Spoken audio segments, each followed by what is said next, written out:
Hello, BookTube. Today I'm coming to you from In the Grotto, the little man-made, can't be called a man cave because it's not big enough, little room I have out off the porch. And it's always a tight fit in here, and this time of year there's no, it's been below zero and definitely below freezing for most of the month, so it can get a little cold out here. I have a little electric heater and stuff. I put it at my feet, and I try to let it warm up as much as it can, but it never gets very warm. But it is my private place where I can have a pipe, I can have a beer, good Vermont beer here, and I can listen to music and read. I got a little teeny radio there. I almost said transistor radio, but I probably shouldn't say that, right? I made a book haul, or hauls. I've gotten this from all over the place, and I haven't had a chance to show you. And I thought I'd go ahead and show you what I got. It's a pretty mixed bunch of books. Some of them I'm very excited about, and I'll just start off. And I'm going to move fairly quickly, but there's some I'll probably spend more time on than others, of course. This is Pushkin's Eugene Onegin. It's a new translation, not new anymore, but it was a new translation at the time by Charles Johnston. The only way I've ever read this was in Vladimir Nabokov's, or Nabokov, or however you want to say his name, his version. It's Viking Press, New York. And Nabokov was famous for it being a very strict, rigid translation. So, which doesn't always work, and he knew that. But I think Bollingen Press did them. I used to have 2 volumes, big trades that I wish I still had, because now they're pricey. But anyway, this is not by him. This is by Mr. Charles Johnston. And a quick look, and I realized he's not doing his translation the same way. Viking Press, New York. And it is from 1977. So yeah, I'll give this a read, maybe in a translation that will be less rigid and scholarly, and we'll see how it works. Don't know until I try. In this one, so W.S. Merwin, the poet, I know. I don't know him personally, but I know his work.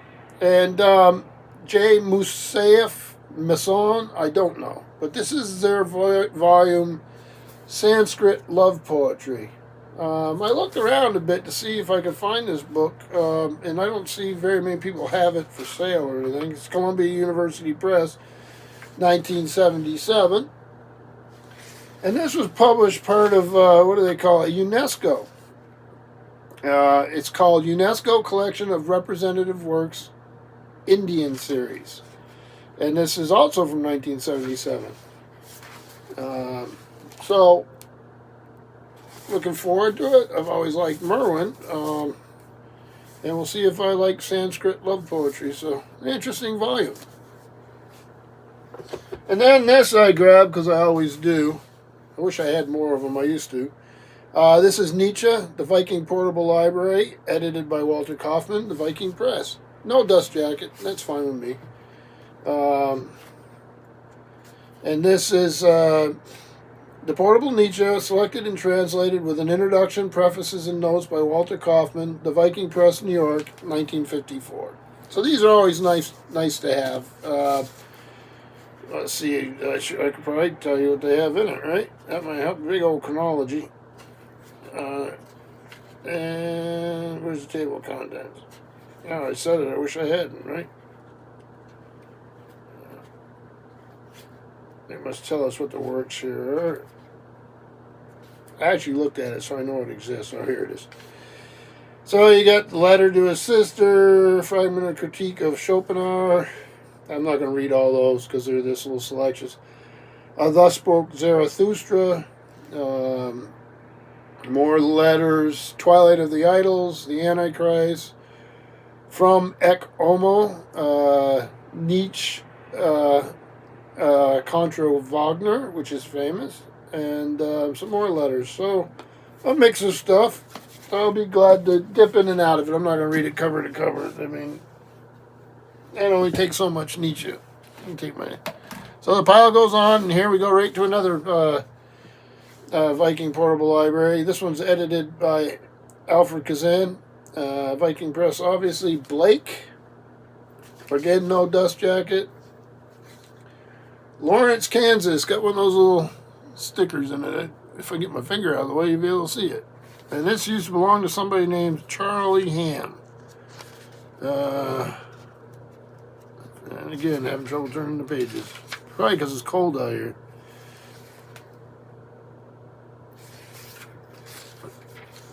This is 1946. And it's, it's got the usual Blake stuff in it. But all in one spot. Without the art. This one I'm sort of sad about. It had a beautiful Faber and Faber cover. Very colorful.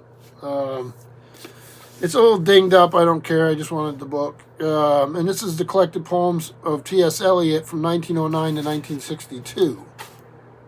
But the dust jacket was just doomed. So I just threw it away. It wasn't worth saving. This is Faber and Faber Limited, London.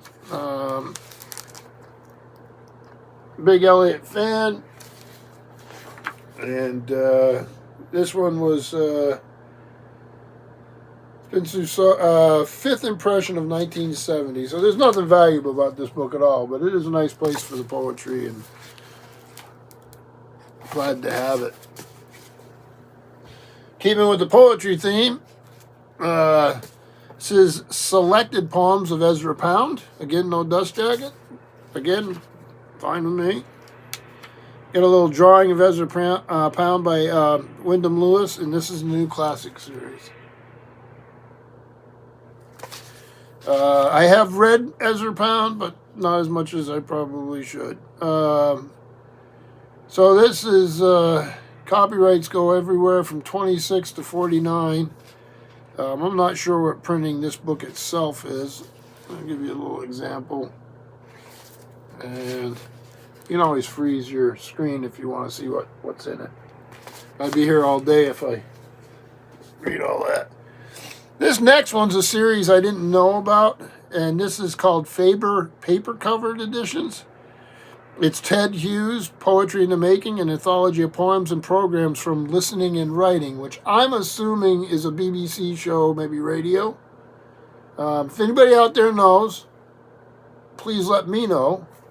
Most of these poems are by their little, must be scripts, but also they have the poems, and a good portion of them are by Ted Hughes, but there's other poets like John Clare, Elizabeth Bishop, let's see, Edward Thomas, Emily Dickinson, Charles Tomlinson, the Philip Larkin, Sylvia Plath, no surprise there, Theodore Rothke, D.H. Lawrence.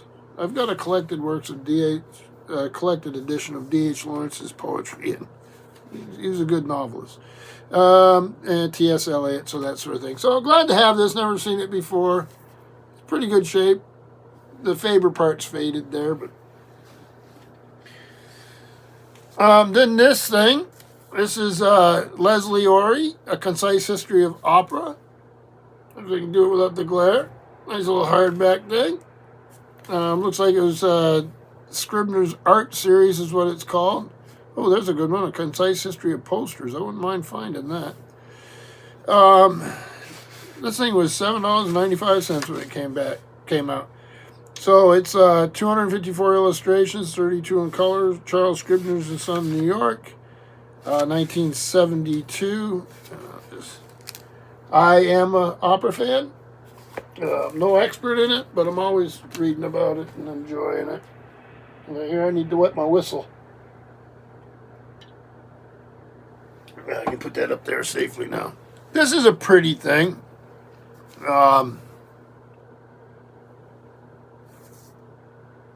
This is, oh, it's got a carte de visite. You used to give these cards when you would visit somebody's house. They'd announce you. There's Browning. It's a pretty book. I'm glad to have it. This is about the poems of Robert Browning with a biographical sketch by Charlotte Porter and Helen A. Clark. Thomas Crowell Publishers. Thomas Cromwell. That would be bad. Thomas Y. Crowell Company Publishers in New York. And the date's 1896. Print's a bit small, but that's fine. Well, it's fine for now. I don't know how much longer it'll be fine. Yeah, a little bit of run of poetry here, but it'll change up here in a minute. This is the Walt Whitman Reader, selections from Leaves of Grass, with essays by T.S. Elliot and D.H. Lawrence. And with those essays, I wasn't going to miss this. This thing is Courage Books, an imprint of Running Press out of Philadelphia, Pennsylvania, 1993. So, I can take Walt Whitman in doses. Some of it I really like, some of it, eh. All right, I was glad to find this. This one's sort of an exception for me. I don't usually do this. I'll get this kind of book, obviously, but this one has some highlighting in it and some writing in it. But the book was so good when I went through it that I grabbed it anyway. Maybe someday I'll find a better copy, but that's what you do sometimes. This is the Shorter Atlas of the Classical World. A little dinged up on the dust jacket. The end paper's really cool. And the maps are really cool. I really like them. I love maps anyway.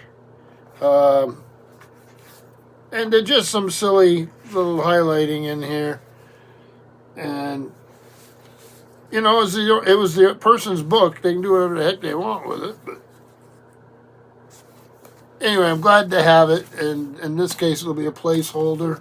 Or not. I'll just use it. So this book is edited by Yaroslav Pelikan, who I did a master's thesis on. This is the World Treasury of Modern Religious Thought. I've had this book before. Don't know what happened to my old one. I probably gave it away, and I was glad to get it. This is a very good book. It's I think it's Book of the Monk Club did a whole series of these. It's science fiction. I think they did mystery fiction. But this is religion, and it's all over the place. Miguel de Unamuno, Paul Tillich, see more of these big names. Alfred North Whitehead, Etienne Gilson, C.S. Lewis, Karl Barth, Martin Buber, William James, Sigmund Freud, Karl Marx, Immanuel Kant, Gerard Manley Hopkins, Dorothy L. Sayers. I mean, this thing's full of modern religious thought from all the great traditions, and very happy to have it again. This one's going to seem weird. So it's a Roget's Thesaurus. Roget's International Thesaurus of English Words and Phrases by C.O. Sylvester Mawson. A complete book of synonyms.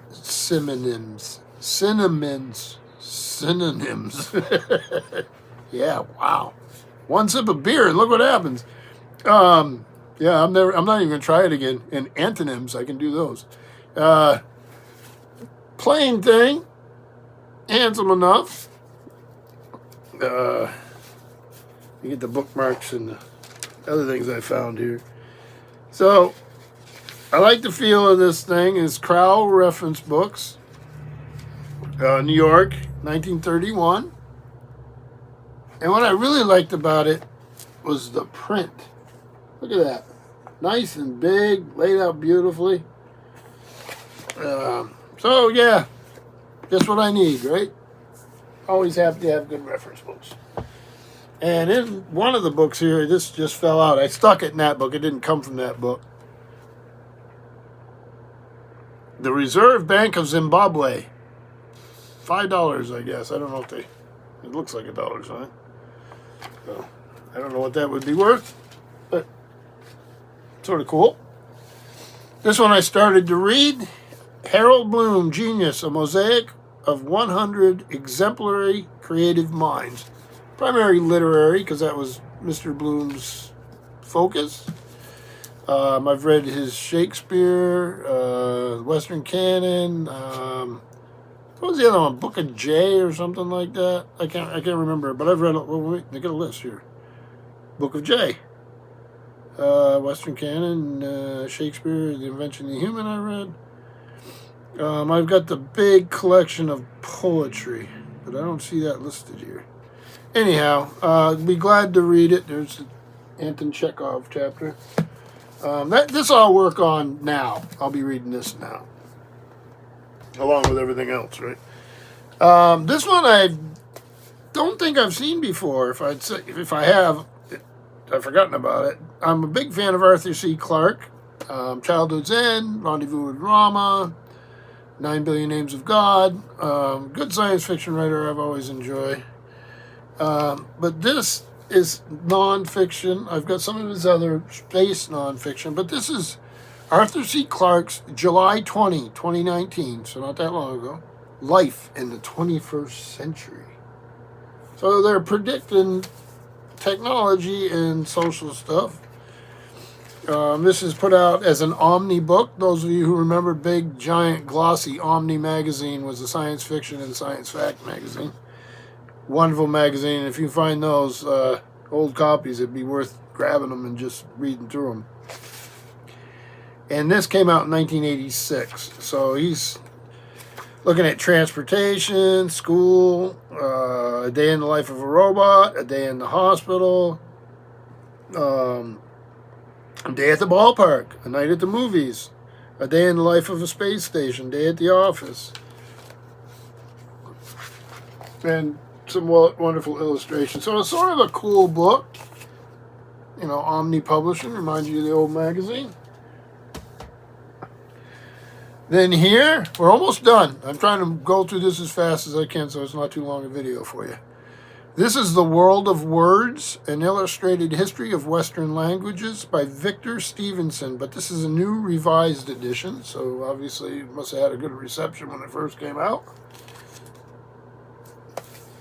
I have not read much about this book, but when I opened it up, I liked the layout. I like how they were doing things.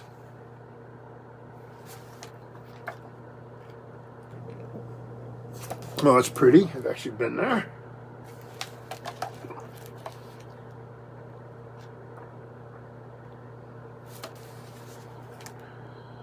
So, yeah.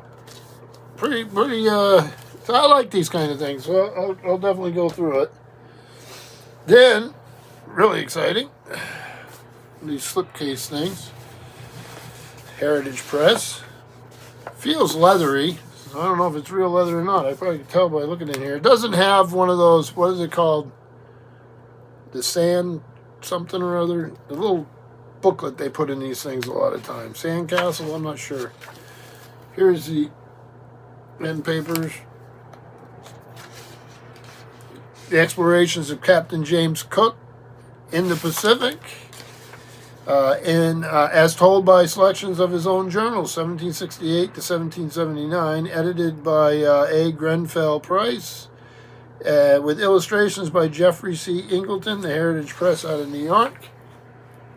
I like collecting these. Used to be able to see them all over the place back in the day, and now I wish I'd gotten more. This was actually printed in Australia, which I think makes sense.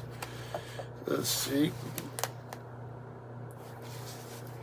I got a lot of books about Captain Cook. I didn't have this one, so now I'm happy. I don't think the slip box will last very long. That's one of the first things that gets binged up on these things, but we'll see what we can do. So, yeah, Captain Cook. And then the last one, a beautiful thing from Yale University Press. This is the Ballet's Ruses and its World. So Dalglish and Stravinsky and I think Martha Graham. Who else? Well, they should tell me a little bit about it. So anyway, very big. Marc Chagall was in that group, I think. Was Isadora Duncan or Martha Graham? One of them was in it. Who's this one? I don't know. So I'll learn a lot. I mean, I've read quite a bit about this stuff. It's been a long time, but nice volume. So Yale University Press, edited by Lynn Garofalo and Nancy Van Normanbear. And this came out in 1999. So it has Digleave, Isadora Duncan, Stravinsky. Let's see who else we have. Adolf Bohm.